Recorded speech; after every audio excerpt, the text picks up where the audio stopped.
Network Entertainment.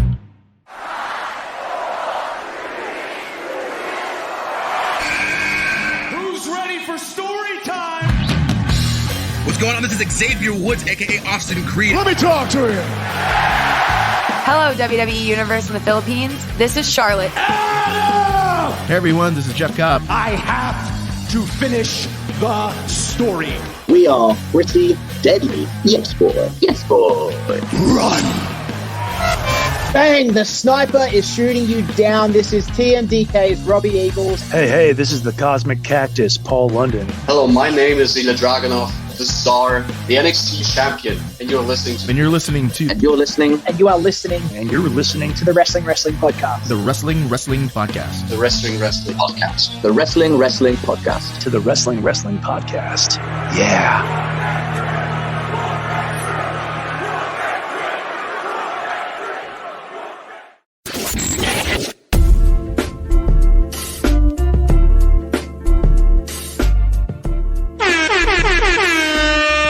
Listening to the longest running weekly episodic Filipino wrestling podcast. This is the Wrestling Podcast.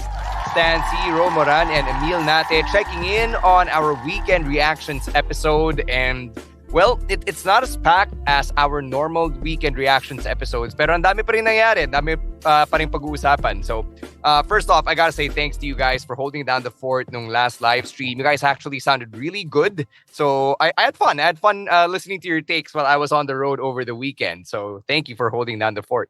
No, tsaka, I don't know if I've said this on the show before, but the suggestion by our management and production team to keep the episodes short, less than 30 minutes, has been a game changer. Like, ipati ako, I was listening back to our episodes, and talagang ibang-iba yung dating kapag tapos agad.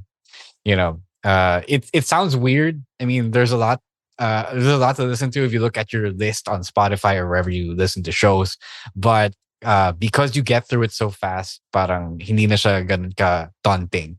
Yeah, it's a great discovery, I guess, from our friends over at the Pod Network. So they're doing a lot of good work over there. So we got to say thanks to them for bringing those insights to us and really helping us adapt and evolve, which is the only way we've been able to survive for 10 years. We're celebrating our anniversary in about a couple of months. So we're so excited to tell you how we're going to be celebrating 10 years of the Wrestling Podcast. But before all of that, we've got our WWE Elimination Chamber Perth viewing party happening on February 24. That is a Saturday. The show starts at 5:30 p.m. Manila time. Kasi yun din yung same time zone as Perth. And I figured it out. But it has to be 5:30 p.m. kasi the east coast of Australia, Sydney, Canberra, all of the neighboring provinces over there, it's 3 hours advanced. So mga 8:30 p.m. na by the time that Elimination Chamber starts at around 5:30 or 6 hour time. So kailangan talaga na ganung oras. So pabor sa atin because we get to hang out, have dinner together, and enjoy the watch party at Skinny Mike's BGC. Tickets are still available over on tinyurl.com/WWE Chamber 2024. 350 pesos yung early bird tickets, and the walk-in tickets are at 450 pesos. Both come with a free iced tea. So we will see you there February 24, Saturday night at Skinny Mike's BGC for Elimination Chamber Perth. Just a few caveats lang. Remember that we have 60 slots only for early birds. Right now, mukhang hindi pa siya mapupuno, but you never know on the week itself. And gotta remind people that even though it is called early bird, it is only an early bird for the prices of the tickets. So walang reservations. You gotta come early to get a good seat. Otherwise, as people who have gone to the Rumble viewing party have learned, medyo talo ka if you come, on time. On time is already pretty late when it comes to getting seats at the bar. I mean, unless you want to make new friends and share tables with people you've never met before, that's fine too. Okay na naman yun. You never know. You might find your new wrestling barkada. Or if you happen to share it with a pretty girl who also happens to be a wrestling fan and sparks fly, then hey! Wow! This could be the start of something new. All because you attended a viewing party. Emile, why are you surprised? We did have pretty girls on the last viewing party. Yeah, that's kind of true. That's kind of true. Yeah, shout out to the influencer who attended yung Royal Rumble viewing party. I forget your name. Yeah, but I remember seeing you on Facebook, Yeah. and you are a looker. So thank you for adding to the general average aesthetic I of the know viewing party. we're digging the hole even deeper with every word we're saying. Kino-compliment naman natin. We're trying not to be pervy or creepy about it. We're just saying na meron mga magagandang tao na nagsisidatingan naman sa mga viewing party. True Men naman. and women alike. Yep. Yes, sir. All right, let's get to our weekend reactions here and start off with the WrestleMania kickoff. So as Ro wrote dun sa ating live stream release on Spotify, the takes did age like milk because we found out after the WrestleMania kickoff that Cody Rhodes has indeed chosen Roman Reigns. So ang dami nangyari nung kickoff in those 15 minutes where The Rock and Roman and Seth and Cody were all on stage jaw-jacking with one another. The Rock finally had some character development for the first time in forever. He was doing more things other than busting out his catchphrases and dressing people down verbally on the mic. He actually stood up for his family. He actually brought out the Anoa'i family tree na medyo kinopin nila from Wikipedia. But, it was right there on the big screen for everybody to see. And then after Cody chose Roman Reigns, sina Rock and Roman, they actually told Triple H backstage to fix it. And then Triple H, he appeared on SmackDown the next day and he reasserted yung authority nila, management. Triple H, Adam Pearce, Nick Aldis, they reasserted their authority over the Bloodline. So let's break it down here. Emile, what are your thoughts from this entire weekend of WrestleMania hullabaloo? Oh man, that's true. All of the takes that we had on the live stream aged like milk because It didn't age. Not everything ages like milk, which I'll explain later. But carry on. ang naisip ko agad after watching this is this really the plan all along, or they pivoted to what happened on Thursday? Like, was the original plan something different? And they binago ba nila yon because of the reactions of the people? I'm still not sure, but whatever it is, I'm definitely interested in this story now. I know I've ranted a lot last week, and my feeling still stands. Na The Rock is very unnecessary in this story, but he definitely adds something to it now because he turned heel for this story. He didn't turn heel when he returned against John Cena. He kind of did. Like, kupal siya nun. Medyo kupal siya kay Cena nun eh. But people loved him. Like, it wasn't like this like heel turn we saw. And it didn't turn heel against Punk. So for him, are you saying that you're only a heel or a face depending on how the crowd reacts to you? No, in his attitude, in his promo, you could see it. You could sense him turning heel while he was doing that promo, and after the things that happened after, And I was wondering, what did it take for The Rock to do this? Like, sinabi na natin na The Rock is not willing to be a bad guy in whatever it is that he's doing. Like sa mga movies niya, dapat siya lagi yung hero, di ba? But like, what did it take?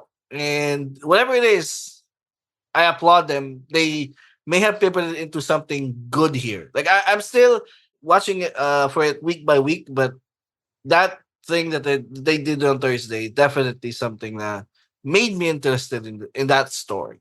Teka lang, let me correct you first, Emile. Sabi mo na The Rock doesn't want to be booed.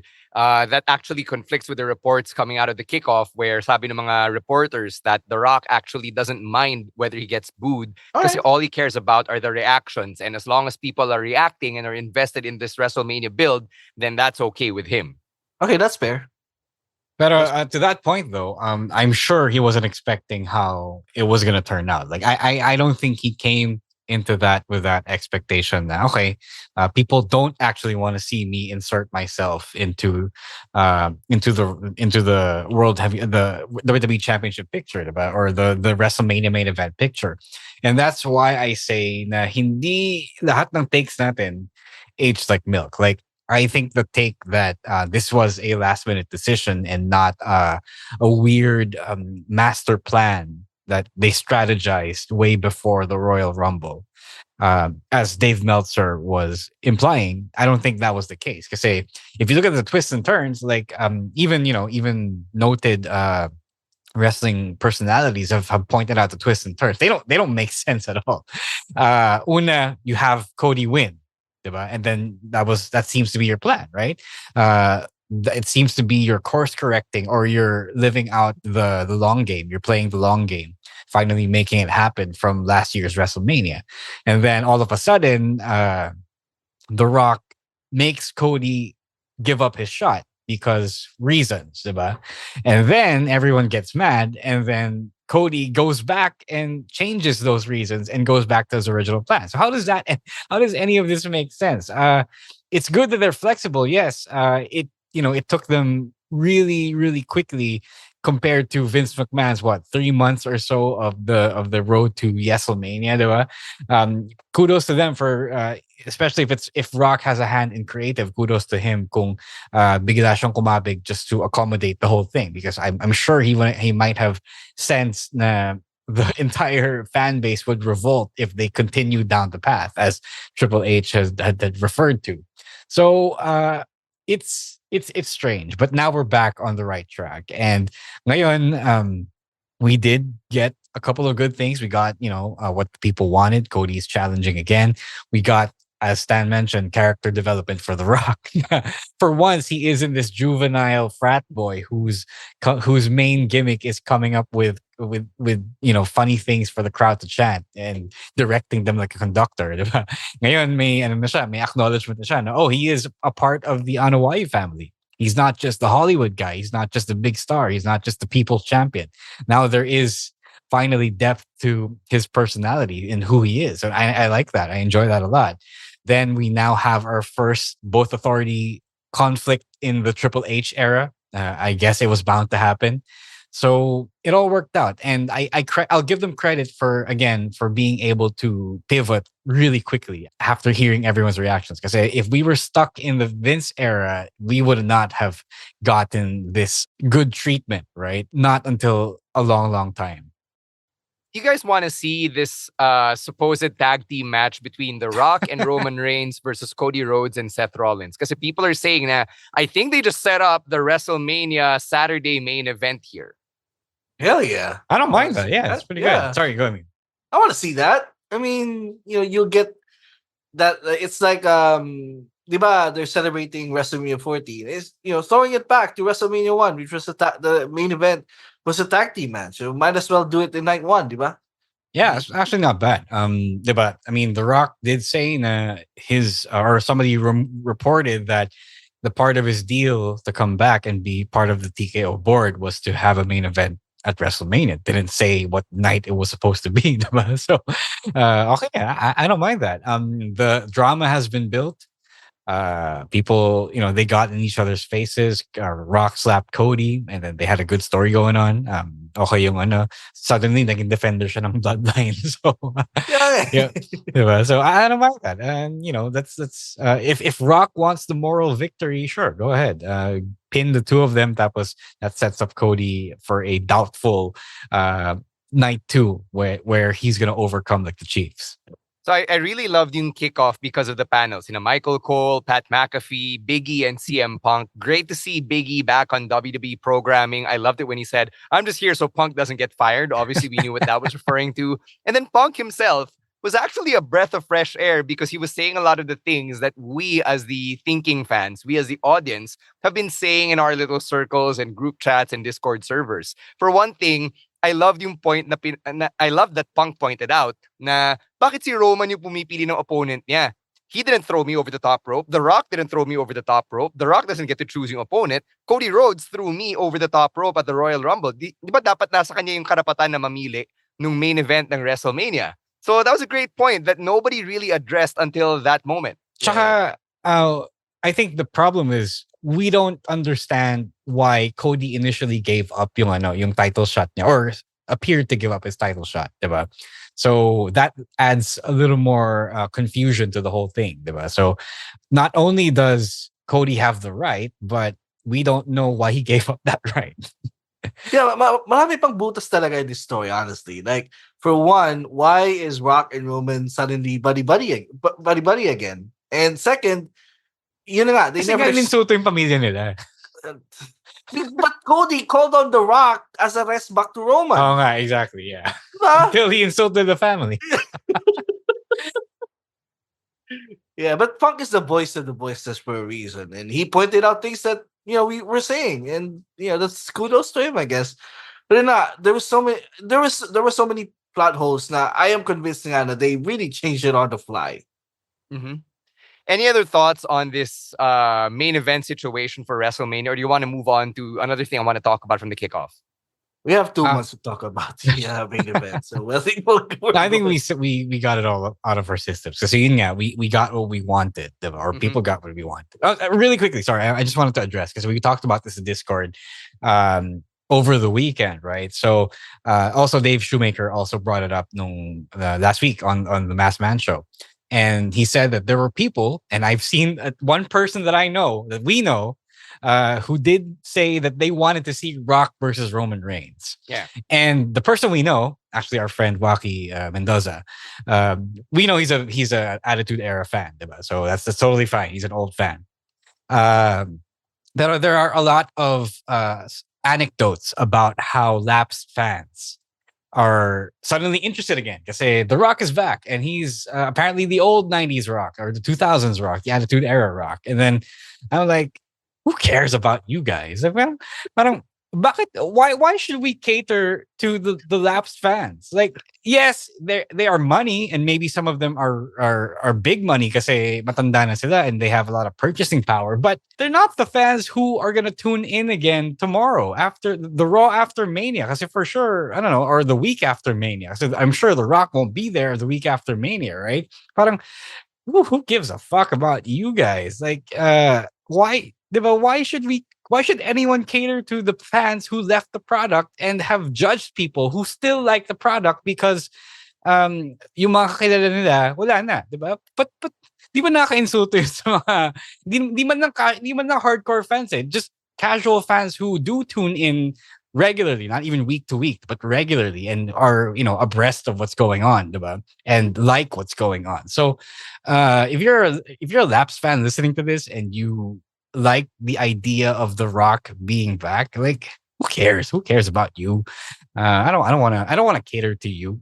I think it's a huge disrespect to people who keep up with the product. Ako, lagot. May tweet na naman. Tatawagin na naman tayong outcasts. Nakakainis lang kasi alam mo yun, it was the same argument back then nung Rock versus Cena back in the early 2010s. It was that thing. They Rock was a face because people wanted to see him again because years, almost a decade without The Rock has apparently left WWE terrible. Like, it was terrible, but not for that reason. So alam mo yun, it's just really annoying kasi I as a fan who watches every day or every week, tapos I enjoy what I'm seeing every week, I felt disrespected that I have to be overlooked just for these guys who aren't gonna come back once The Rock goes back to Hollywood. Malay mo naman may mga laps pa sa bumalik, like after seeing the product instead of just like the... No, kasi there are fans who put down the idea of Cody versus Roman. Okay, guys. May fans kasi na pinupupu yung match na yun kasi who cares, who wants to see Cody, diba? But the fans right now want to see Cody, right? Celebrities want to see Cody. Killer Mike wants to see Cody. Diba? Killer Mike got arrested because of Cody. Hi, guys. We are the Eavesdrop Podcast. My name is Francesca. My name is Jelly. This is Delamar. This is Jude. What's up? Yeah, and we are inviting you to check us out, your fellow TPN podcast. And if you want to learn more about life, what's happening around us, you want to know about love, healing, this is the podcast you should be listening to. Eavesdrop, eavesdrop, eavesdrop, eavesdrop. Sometimes we get drunk and do the show. Those are the fun ones. Like today. Ooh, why? Who's drunk? Like right now. You're red as a bug. Am I? Eavesdrop, please catch it. 4 hosts going crazy. You'll have fun. You'll cry. Everything else. So please check it out. The Eavesdrop. only on the Pod Network. Okay, sticking with the WrestleMania kickoff, Rhea Ripley and Becky Lynch had a promo battle there, and Becky hasn't even qualified to face Rhea Ripley at WrestleMania. So people are saying, ano to, na-spoil na ba? Is Becky automatically winning in Perth? It's just weird. It's weird for me that they promoted that instead of the actual confirmed WrestleMania match, which is Bailey versus Io. I just wanted kasi yun na nga eh. They haven't announced the match. Becky hasn't qualified for the chamber. Becky, di pa nga siya nanalo. No, she qualified na for the chamber. For the chamber, but won the chamber. the chamber. Siya yung isa sa anim. Oh, yun. So, bakit parang pinapangunahan na nila yung sarili nila by doing this? What do you mean? Like, they're promoting the show, right? I mean, people love Becky. No, the match is not yet set. So why? What do you mean the match is not yet set? Hindi pa buo yung chamber, is what you're saying. No, Becky hasn't won. So hindi wala pa siyang right. Right. In Rhea's face. Yeah, that's what I'm point. Yeah, so I mean, I don't know. I'm putting myself in the kayfabe shoes. Like, why would I come in there as braggadocious as Becky is? Why would I assume na matatalo ako sa chamber? Like, that's not aligned with the man's character. Diba? All right. But still, it's. I mean, no, because Becky already called out Rhea like before the Rumble. That was a thing that they were going to, diba?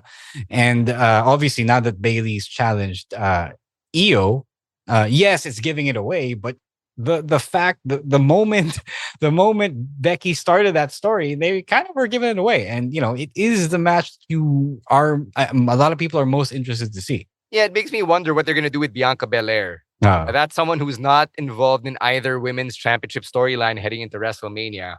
But then again, there's still a lot of time for Jade Cargill to appear, have Bianca and Jade tag at WrestleMania against, I don't know, whoever. Maybe the Kabuki Warriors for the tag team championships. So that's an option. Speaking of Damage Control, ito from SmackDown. The next chapter in the Bailey versus Damage Control saga is Dakota Kai appearing to have come to Bailey's aid. So everybody was expecting na Dakota was going to stab Bailey in the back when Dakota reached for the steel chair and appeared to have, get set to swing at Bailey. Bigla siyang kumabig. Si Io yung binanatan niya with the steel chair. So what do you think of this? Kasi last time na pinag-usapan natin to, we were like, the Dakota Kai is definitely gonna be the spokesperson of Io, Kairi, and Asuka. No, I called it. I called Dakota siding with Bailey. Pero sinabi din ako na eventually she's gonna turn on Bailey. But I think right now it makes sense for Dakota to side with Bailey to even up the numbers game. Kasi magmukhang kawawa si Bailey kung 1 versus 4. Dakota isn't even cleared, bro. No, but this extra body in there. Like, she was already swinging the chair, so baka may progression na yung kanyang injury. So, but again, I think the ending of this story is Dakota turning on Bailey at Mania. But it's right now, it's the right thing to do for her to side with Bailey. I don't know. I did see a take. Someone in the Discord, I believe, said it. Somebody said na kunyari kakampi siya kay Bailey, pero she's gonna stick the knife sometime down the road. This is one of those things that I want to turn my brain off. Like, nakuha ko na yung turn, diba? Nakuha ko na yung Batista moment. So, it's kind of sad if Bailey gets another Batista moment, but I want to see where this goes now, especially as Stan mentioned, di pa cleared si Dakota Kai. So what else can she really do? Which again has another 6 weeks of build heading into WrestleMania XL or 40. Let's go to New Japan /AEW, where over the weekend, New Japan held the New Beginning in Osaka, and one of the highlights was Kazuchika Okada crying after his last match for New Japan. So meron pa siya mga last few commitments throughout February, but he has basically cried in a New Japan ring once or twice now to start 2024, and then couple that with the update from Sean Ross Sapp of Fightful Select. Sabi niya kanina umaga, Manila time, na may decision na si Okada and that he will take his talents to Jacksonville, Florida to sign with AEW. So, we've talked about this ad nauseum on the pod. Sinasabi natin na ano ba naman yung difference with New Japan and AEW other than the obvious na he'll be on American Network TV. And, we're kind of lamenting, or I'm kind of lamenting na medyo wala ng thrill kasi Okada in WWE would be something entirely new, whereas Okada in AEW, we've literally seen this happen. So parang not to invalidate yung emotions ni Okada, pero okay, medyo OA yung pag-iyak in the sense na hindi naman ganun kabago yung AEW. Friends na naman niya sina Kenny and the Jacksons and whoever else is still there, Hangman, diba? He knows those people. Yeah, I can explain why he was crying. He's still moving. He's still moving from Japan, where he's lived his whole life, to the US. And I think like Kushida and Nakamura, syempre, total uprooting yun yan, diba? So, yes, NJPW and AEW have a working partnership. Technically, he can still wrestle for NJPW, but he will be rarely wrestling in Japan at this point. The thing about the partnership is that yung mga AEW guys are special guests over in New Japan. In Japan, not just New Japan, because New Japan runs shows in the US. So he's not going to be performing in the country he's most comfortable with. He's most comfortable in. So that's a lot of emotions as well. It is an end of an era as well for New Japan. Hindi na siya dun palagi. He's gonna leave everything to the new kids. I believe Ospreay is already named the new Three Musketeers. Tapos, yes, I agree with you that it's not new. Okada has been dealing with a bunch of the guys in AEW before and during AEW. So I agree with you there. It's just that I understand as well why it's emotional for him, because it's still a big move. Yeah, same feelings here. I mean, he is moving to a whole nother continent, a whole nother country. So ano din yun? Like, it would make anyone emotional. But also, yun lang yung medyo disappointed ako na he's going to AEW kasi he's probably gonna be the same. He's probably gonna be the same guy. The same problem I had with Jay White when he signed with AEW is that this is the same Switchblade character going to AEW, and we have seen Okada for years, the Rainmaker gimmick for years. Now, I kind of wanted him to go to WWE for a whole new challenge. Like if he can go to America, go to a whole different environment and excel there. Because if he is the ace, I'm sure that we can pull it off. But I also don't blame him for going to AEW because it's comfortable. Like the schedule's a little bit nicer. It's probably the biggest payday of his career, and is the people there he already knows. So parang he's gonna feel at home there kahit wala siya sa Japan. So yeah, I did. Dahil umiyak siya eh. Sabi mo WWE na. Yeah, kasi like the same points that Stan is making. Like like he was that emotional, and I thought, maybe he's really going to WWE. But okay, I don't mind. I don't blame him for going to AEW. I just wish could have gone to WWE. Yeah. All right. So those are our thoughts on some of the big news that happened over the weekend. The weekend reactions natin on the Wrestling podcast. Tune in tomorrow to this very feed for our picks of the week special. And of course, on Thursday, 7 p.m., we've got the live stream happening on Facebook and on YouTube. And if you haven't yet, please follow the podcast here on Spotify, subscribe, leave us a 5-star rating. Our social media, please follow us there as well. On Twitter and on TikTok is at Wrestling2XPod. If you want to chat with us about your takes in the world of wrestling, you can also hit us up individually. It is at EML_Meister, at Rowiswar, at Chino Supersized, at Monday Night Rowan, spelled N-I-T-E. And for me, it is at _Stan C. Thank you very much to Babyface producer Jasper and all of the other producers over at the Pod Network for all the work that they do behind the scenes. And on behalf of Emile Nate and Romaran, my name is Stan C, saying this has been another episode of the Wrestling Podcast. Stay safe, stay healthy, and don't be a dick. Later, outcasts. Peace. The opinions of podcast creators, hosts, and guests are not necessarily reflective of the official stance of the Pod Network Entertainment, its hosts, or other network programs. The content created by the people behind the podcast is personal and not meant to harm any religion, ethnicity, group, organization, company, or individual.